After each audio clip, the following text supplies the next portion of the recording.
হায় হায়, আজকেও দেখছি এই লোকটা এখানে দাঁড়িয়ে আছে। সেদিন যেভাবে কথা শুনিয়েছিলাম তাতে তো আজ দাঁড়িয়ে থাকার কথাই না। আজকে লোকটার সামনে দিয়ে যাবই না, কিন্তু না গিয়ে তো কোনো উপায়ও দেখছি না।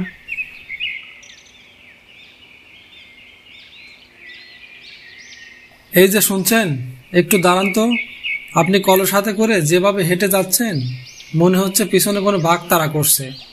আমার মনে হচ্ছে আপনি পানি তুলতে যাচ্ছেন না, কোথাও চুরি করতে যাচ্ছেন। চুরি করতে গেলে অন্তত এই কলসটা নিয়ে ঘুরতাম না, খালি হাতেই যেতাম। আমাকে দেখে কি আপনার চোর মনে হয়? আপনি তো বেশ গোয়েন্দাগিরি করছেন আমার ওপর। কবে থেকে আমাকে নজরে রেখেছেন বলুন তো? আচ্ছা ঠিক আছে, আপনার উপর আর গোয়েন্দাগিরি করছি না। সেদিন তো ভালোই কথা শুনিয়েছিলেন। যাই হোক, আমি আদনান, আপনাদের গ্রামের রাস্তা মেরামত করতেই এখানে আসা হয়েছে। ওই যে রাস্তার ধারে ক্যাম্পটা দেখছেন, ওইখানেই আমরা থাকি।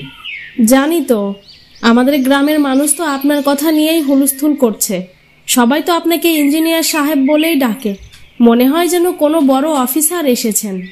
ইঞ্জিনিয়ার হোক বা অফিসার হোক, ওই পরিচয়ের আগে আমাকে মানুষ হিসেবে একটু চিনুন। পদবি বা টাইটেল দিয়ে না হয় নাই চিনলেন, একটু মন খুলেও তো চিনতে পারেন। মানুষ চিনতে সময় লাগে সাহেব। একদিনে কেউ কারো ভেতরটা বুঝে ফেলতে পারে না। আপনার মতো শহরের মানুষ তো মিষ্টি কথায় মানুষ ভোলাতে পটু, কিন্তু মনটা কেমন সেটা বুঝতে হলে সময়ে আসল চাবিকাঠি। বুঝলেন মশাই?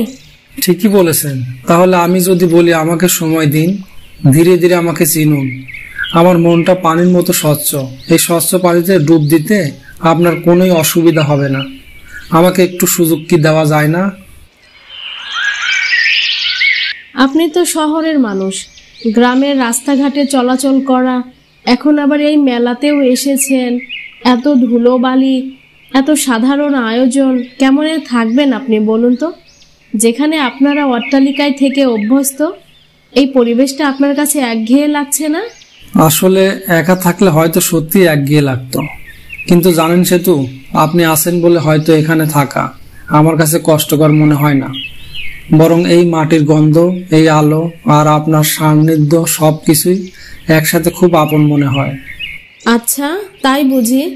এমন কথা, দয়া করে এমন কথা আর কখনো বলবেন না।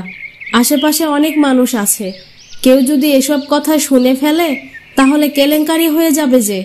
আপনি জানেন না, গ্রামের মানুষ তিলকে তাল বানিয়ে ফেলতে দুবার ভাবে না। কেন বলবো না? হৃদয়ের কথা লুকিয়ে রাখলে কি ভালোবাসা জন্মায়? আমি সত্যিই বলছি সেতু, ভালোবাসা কি প্রকাশ না করে থাকা যায়? আর কে কি ভাবলো, আই ডোন্ট কেয়ার। আপনি এখন বলছেন, কিন্তু কাল যখন আপনি এই গ্রাম ছেড়ে চলে যাবেন, তখন এই গ্রামের সমস্ত পিছুটান আপনি ভুলে যাবেন। তখন হয়তো আপনার প্রতিশ্রুতিটাও আপনার সাথেই হারিয়ে যাবে। তাই বলছি কি, এসব ভালোবাসা টালোবাসার ভূত মাথা থেকে নামিয়ে যে কাজের জন্য এই গ্রামে এসেছেন সেটাই মন দিয়ে করুন না। অন্তত গ্রামের মানুষের উপকার তো হবে। তুমি যদি দায়িত্বের কথা বলো, সেটা আমি নিতে পারবো। আমি কথা দিচ্ছি তোমার কোনো অবহেলা হবে না। আপনি কি সত্যিই জানেন কথার দাম কতটা বড়? এই হাতটা ধরার মানেই যে কতটা বিশ্বাসের ভার, সেটা কি বুঝতে পারছেন? যাই হোক, সময় অনেক হয়েছে, আমাকে আবার বাড়ি ফিরতে হবে। মা হয়তো আমার জন্য চিন্তা করছে। সেতু, আমি শুধু কথাই না, মন থেকেই বলছি। তুমি যদি চাও আমি ফিরে আসব। আমি তোমার বাবার কাছে যাব, তোমার পরিবারের সাথে কথা বলবো। আমি এখনই তোমাকে বিয়ের প্রতিশ্রুতি দিচ্ছি। আপনি কি সত্যিই জানেন কথার দাম কতটা বড়? এই হাতটা ধরার মানেই যে কতটা বিশ্বাসের ভার, সেটা কি বুঝতে পারছেন? যাই হোক, সময় অনেক হয়েছে, আমাকে আবার বাড়ি ফিরতে হবে। মা হয়তো আমার জন্য চিন্তা করছে। কয়েক মাস পরে আদনান শহরে ফিরে গেছে। প্রথমে ফোন, তারপর চিঠি, সবই ঠিকঠাক ছিল, কিন্তু ধীরে ধীরে সবকিছুই যেন নিস্তব্ধ হয়ে গেছে।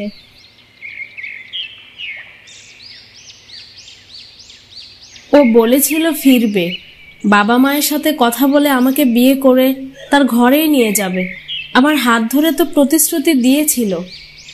আজ 3 মাস কেটে গেল, ফোন বন্ধ, চিঠি নেই, কোনো খবরও নেই। গেল কোথায় ও?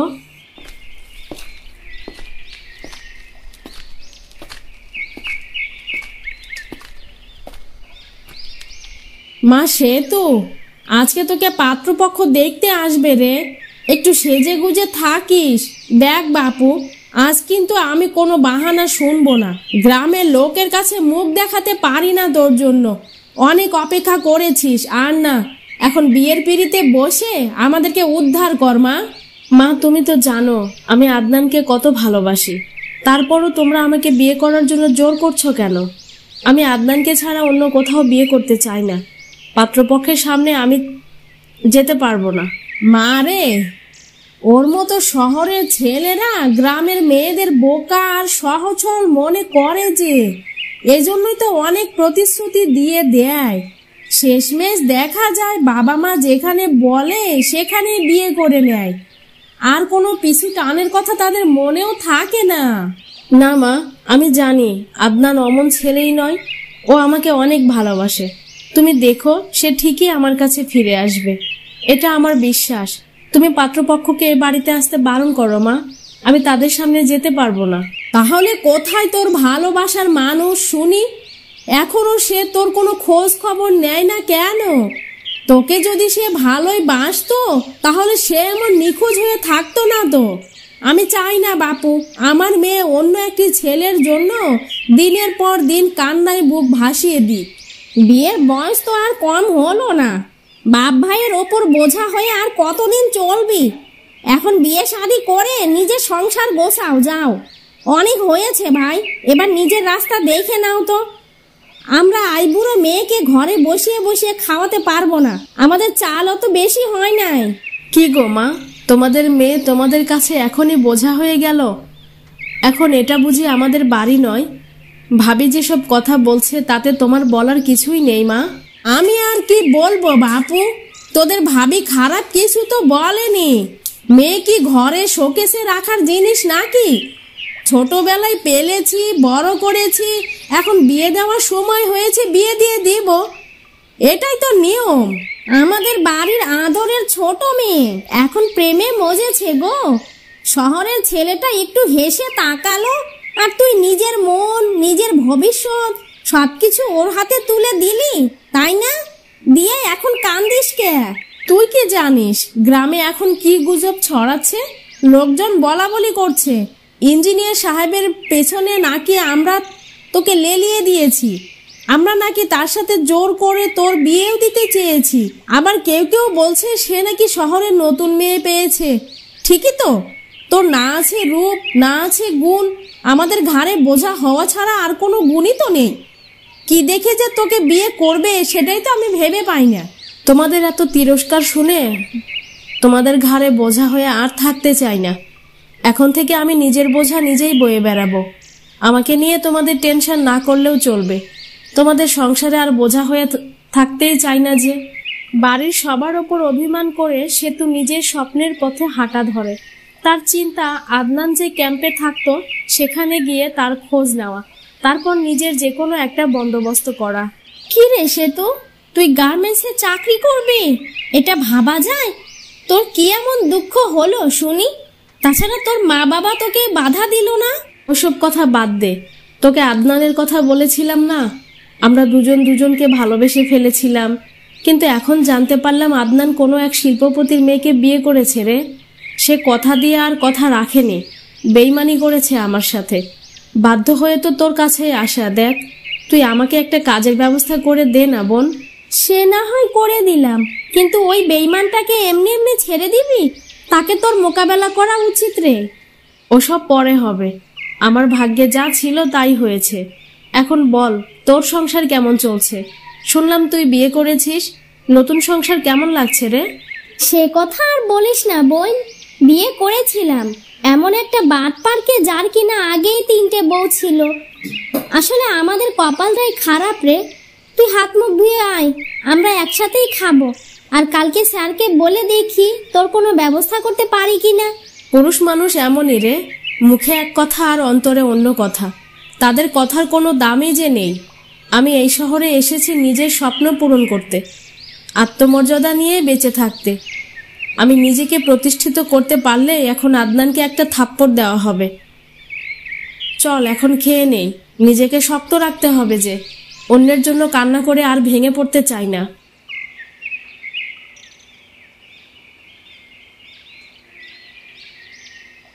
বলুন স্যার, আমার দোকান থেকে কি নেবেন?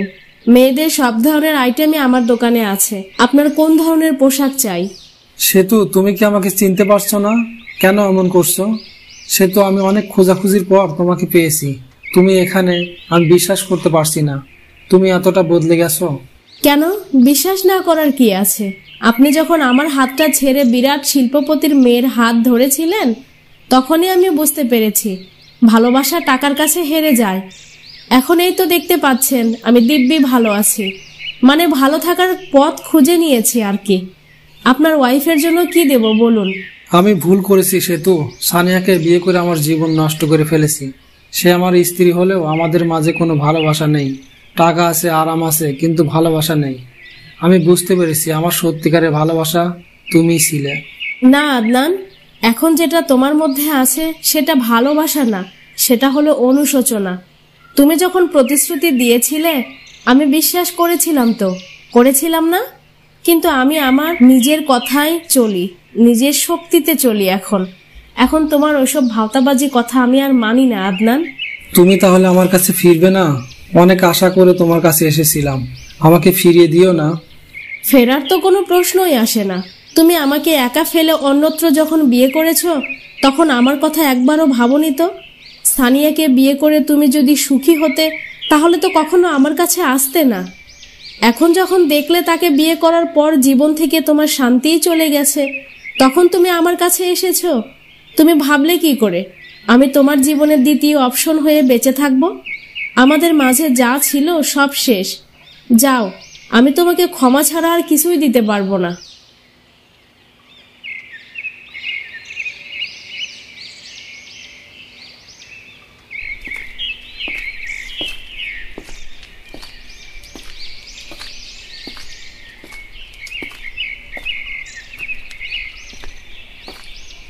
এই শিলা, ওর তাড়াতাড়ি। বান্ধবী বিপদে পড়েছে আর তুই পড়ে পড়ে ঘুমোচ্ছিস? চল, এক্ষুনি আমার সাথে বেরোবি। আরে এভাবে ডাকছিস কেন? কোথায় যাব আমি? দুপুরে খাওয়া সেরে একটু আরাম করছি, সেটুকুও করতে দিবি না? কিসের বিপদে পড়েছিস শুনি? না বললে আমি এক পা ঘর থেকে বাইরে ফেলবো না। দিলি তো আমার শখের ঘুমটা নষ্ট করে। শরীরটা ম্যাজ ম্যাজ করছে। তুই আগে চল তো, যেতে যেতে সব বলবো। এভাবে বসে বসে তোকে বুঝাতে গেলে আমার এ বেলা পেরিয়েই সন্ধ্যা হয়ে যাবে। তাড়াতাড়ি চল, ওরা সবাই আমাদের জন্য অপেক্ষা করছে যে। কি আজব মানুষ রে বাবা, না বললে আমি যাব না কিন্তু। দাঁড়া দাঁড়া, তুই শাড়ি পরে বের হয়েছিস কেন? তুই আমাকে সত্যি করে বলতো কোথায় নিয়ে যাবি আমাকে? আমি কিন্তু তোর জন্য ভুলভাল কোনো জায়গায় গিয়ে কেলানি খেয়ে আসতে পারবো না। হয় আগে বলবি, না হয় একাই চলে যাবি। না দোস্ত, তুই না গেলে চলবেই না। আজ আমার বিয়ে, তোর বান্ধবীর বিয়েতে তুই না থাকলে জমবে না যে। এখন বললাম তো, জলদি চল। বিয়ে? তাও আবার তোর? কবে ঘটলো এসব? আগে থেকে তুই কিছু বলিসনি, হঠাৎ কি করে হলো এসব? মুখে বলিস একমাত্র বান্ধবী, অথচ কাজের বেলায় আমি আগে থেকে কিছুই জানি না। আমাকে সবকিছু খুলে বল, না হলে আমি যাব না। হ্যাঁ রে, আমার বিয়ে। শিমুল বাড়ি থেকে পালিয়ে এসেছে। ওর মা বাবা অন্য জায়গায় বিয়ে ঠিক করেছিল। আমার কথা বলেছিল, তারা রাজি হয়নি রে। সেজন্য পালিয়ে এসে কাজী অফিসে আমার জন্য অপেক্ষা করছে। তুই চলবি নাকি বিয়ে ভেঙে দিবি? ওই যে তুই একদিন শিমুল নামে একটা ছেলের কথা যে বলেছিলি, ওই ছেলেটাই নাকি? এভাবে বিয়ে করছিস, সংসার সামলাতে পারবি তো? শুনেছি শিমুল অনেক ধনী ঘরের ছেলে, কাজ কাম তো কিছুই পারে না। বিয়ের পর চলবি কি করে শুনি? কি করব বল, এমন একটা পাগলের প্রেমে পড়েছি। আমি তাকে বিয়ে না করলে নাকি অন্য কোথাও বিয়েই করবে না। তার দু চোখ যেদিকে যায় সেদিকেই নাকি চলে যাবে। তাই বাধ্য হলাম রে। তুই তো জানিস আমার অবস্থা যে খারাপ তা তো নয়। আমি নিজেও ভালো বেতনের একটা চাকরি করি। পার্ট টাইম হলে তাতে কি, বেতন তো মোটামুটি ভালোই পাই। ও ঠিক ম্যানেজ করে নেব, তবে একটু কষ্ট হবে, ব্যাপার না। আগে তো করতিস পার্ট টাইম জব, এখন বিয়ের পর ফুল টাইম করবি নাকি? পড়াশোনা শিখেই তুলে রেখে ঘর সংসার চালাবি এখন? তুই ভাবিস না, দেখবি সব ঠিক হয়ে যাবে। শিমুল একটা না একটা ব্যবস্থা ঠিকই করবি। আর দেরি করিস না, এবার চল।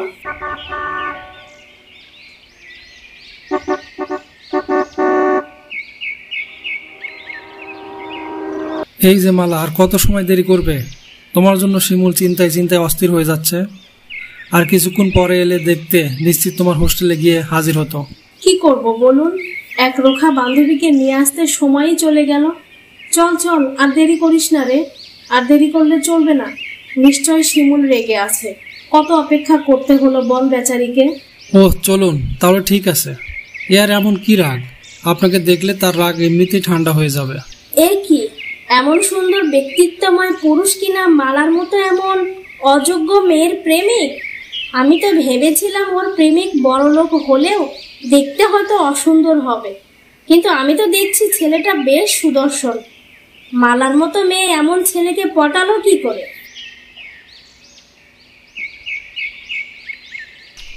কিরে, পড়াশোনা করে কিছু তো আর করতে পারছিস না। আমি বলি কি, এবার পড়াশোনাটা ছেড়ে দে, আর ওই পত্রিকায় যা লেখালেখি করতিস ওসব করেও আর কোনো লাভ নেই। লেখালেখি করে ক পয়সায় বা পাস, তার থেকে ভালো সংসারটা মন দে। আমাদের দেখছিস না, চাকরি করছি, মোটা অঙ্কের বেতন তুলছি, দিব্যি চলে যাচ্ছি। কি বলছেন এসব? ও লেখালেখি বাদ দেবে কেন? বিয়ের আগে তো আমি ওর লেখার কারণেই প্রেমে পড়েছিলাম। ও যদি লেখালেখি বাদ দেয় তাহলে আসল মালাকেই তো আমি হারিয়ে ফেলবো। তার থেকে বড় কথা, লেখালেখি ওর খুবই শখ। তাছাড়া আমি তো আছি। তা ঠিক বলেছেন, আপনি তো আছেন। আপনাদের এমন ভালোবাসা দেখলে সত্যিই মনটা ভরে যায়। আমার বান্ধবীকে ভালো রেখেছেন, এটাই বা কম কিসে। এই শিলা, তোকে তো বলাই হয়নি, শিমুলের মা বাবা আমাদেরকে মেনে নিয়েছে রে। আমাদের উপর থেকে তাদের রাগ নাকি সব ভালোবাসায় রূপ নিয়েছে। সামনে সোমবারে কিন্তু আমাদের বাড়িতে আসার কথা, আবার ভুলে যাস না কিন্তু। আজ উঠি রে, সে কথা মনে আছে তো, কিন্তু আমি ভাবছি শিমুলকে তুই দিবিটা কি শুনি? শিমুলকে কিছু দেওয়ার মতো ইনকামও তো তোর নেই। যাই হোক, বাদ দে, আমি তোর হয়ে শিমুলের জন্য গিফট এনে দেব। শিলা মনে মনে অনেক জ্বলছিল।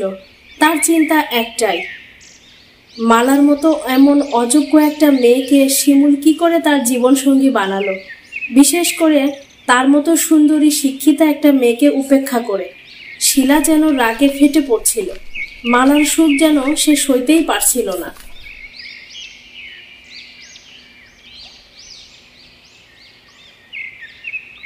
ভাবি, শিমুল এখনো বাড়ি ফেরেনি। তোমাকে কিছুদিন হলো কয়টা কথা বলতে চাই, কিন্তু বলাই হয় না। কি কথা বলে ফেলেন। আর শিমুলের ফিরতে আরো কিছুক্ষণ দেরি আছে তো। আপনি বসুন, আমি চা করে আনছি, তারপর আপনার কথা শুনবো। না ভাবি, থাক, চা আর করতে হবে না। আসলে ভাবি বলছিলাম কি, শিমুলের দিকে একটু নজর দিয়েন। ওর ব্যবহার দিন দিন পরিবর্তন হয়ে যাচ্ছে। যাই হোক ভাবি, মনে কিছু নিয়েন না। বড়লোক ঘরের ছেলে তো, বুঝতেই তো পারছেন। আপনিও তো ধন সম্পদে কম না। শিমুলের থেকে তো আপনার বাবার ধন সম্পদ অনেক বেশি। আর আমাদের বিষয়ে বলছেন তো, ওটা আমাদের ব্যাপার। শিমুলকে দেখলেই আমি বুঝতে পারবো। আপনি ওটা নিয়ে ভাববেন না।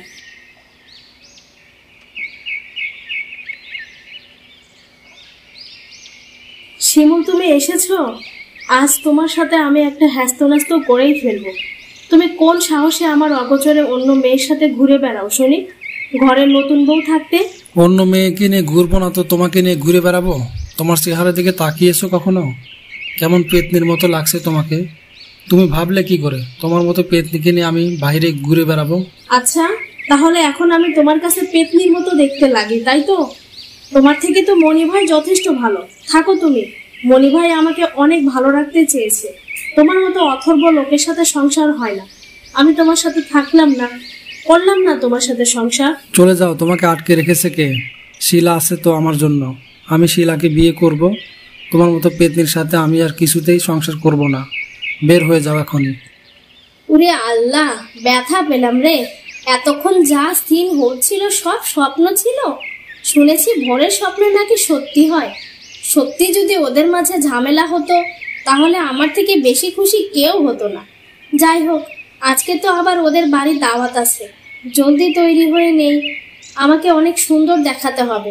ওই অযোগ্য মালার থেকে আমাকে বেশি সুন্দর লাগতে হবে। শিমুলের বন্ধু মনি এসে দেখে মালা শিমুলের দেয়া কম দামি শাড়ি পরে আছে। সে মনে মনে ঈর্ষা করে দামি একটা শাড়ি মালাকে উপহার দেয়, কিন্তু মালা সে শাড়ির দিকে কোনো নজরই দেয় না। অন্যদিকে শিলাও শিমুলের জন্য একটি দামি ঘড়ি কিনে নিয়ে আসে, কিন্তু শিলা দেখে মালা নিম্নমানের একটি ঘড়ি উপহার দেওয়ায় শিমুল তাতেই খুশি। ওদের দুজনের ভালোবাসা দেখে মণি আর শিলা যেন ভিতরে ভিতরে জ্বলে পুড়ে মরছিল।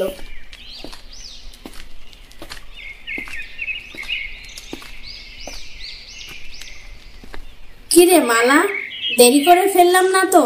অনেক সকাল থেকেই প্রস্তুতি নিচ্ছিলাম, তবুও কেন জানি দেরি হয়ে গেল রে। তোদের অনুষ্ঠান কত দূর এগোলো? দেরি আবার কই হলো?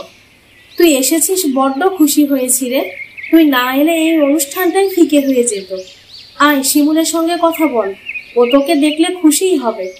ভাবি, আমি আপনাকে যে শাড়িটা দিলাম একবারও তো খুলে দেখলেন না। কি আমার শাড়ি বুঝি আপনার পছন্দ হয়নি? আরে এটা তো সেই শাড়ি যা তুই বেচে দিয়েছিলি। আমি কিনতে পারিনি, কিন্তু তুই কিনে এনেছিস, পাগল একটা। তোরা বসে গল্প কর, আমি ওদিক থেকে আসছি। ঘরটর পরিষ্কার কত দূর হলো? আমরা একসাথে বাইরে বের হবো। এত দামি শাড়ি উপহার দেওয়ার কি দরকার ছিল? আমি মনে করি এর কোনো দরকারই ছিল না।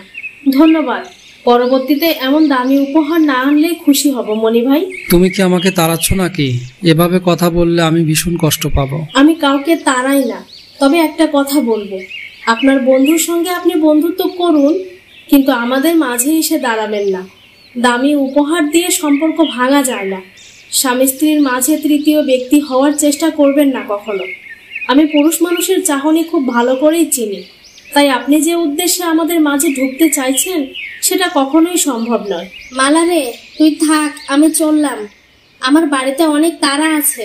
মা ফোন করেছিল, বলছে অনেক সমস্যা নাকি পড়েছে, জলদি যেতে হবে আমাকে রে। সে কি রে, তুই এখনই যাবি? আর একটুখানি থাক, দাঁড়া, তোর সাথে আমিও যাব। তোর বিপদে আমি থাকবো না তা কখনো হয় নাকি? আমি শিমুলকে বলে আসছি, দাঁড়া। মণি ভাই এক্ষুনি চলে যাবে, ওকে নিয়ে ভাবিস না। মণি ভাই, তাহলে চলুন, আমরা বরং একসাথেই বের হই। গল্প করতে করতে যাওয়া যাবে, তাহলে মনটাও একটু হালকা হবে। মণি, আমি তোমাকে বলেছিলাম শিমুলকে আমি আমার করে নেবই। তুমিও তো মালাকে পটাতে গিয়েছিলে। আমরা দুজনেই দেখো ব্যর্থ হলাম। একটা কথা মনে রেখো, আমাদের মাঝে যে চুক্তি হয়েছিল তা যেন কেউ জানতে না পারে, না হলে মুখ দেখানোর যে কোনো উপায় থাকবে না। এদিকে মালা মণিকে যে কথাগুলো শুনিয়েছে, অন্যদিকে শিমুল শিলাকে সেই একই কথাই শুনিয়েছে, কিন্তু কেউ বুঝতেই পারল না পর্দার আড়ালে কার সাথে কি ঘটেছে। অবশেষে শিমুল আর মালার অটুট বন্ধনের জয় হলো। বন্ধু বান্ধবী রূপে উঠে আসা পরগাছাগুলো তাদের চক্রান্তে ব্যর্থ হয়ে মুখ লুকিয়ে পালিয়ে গেল।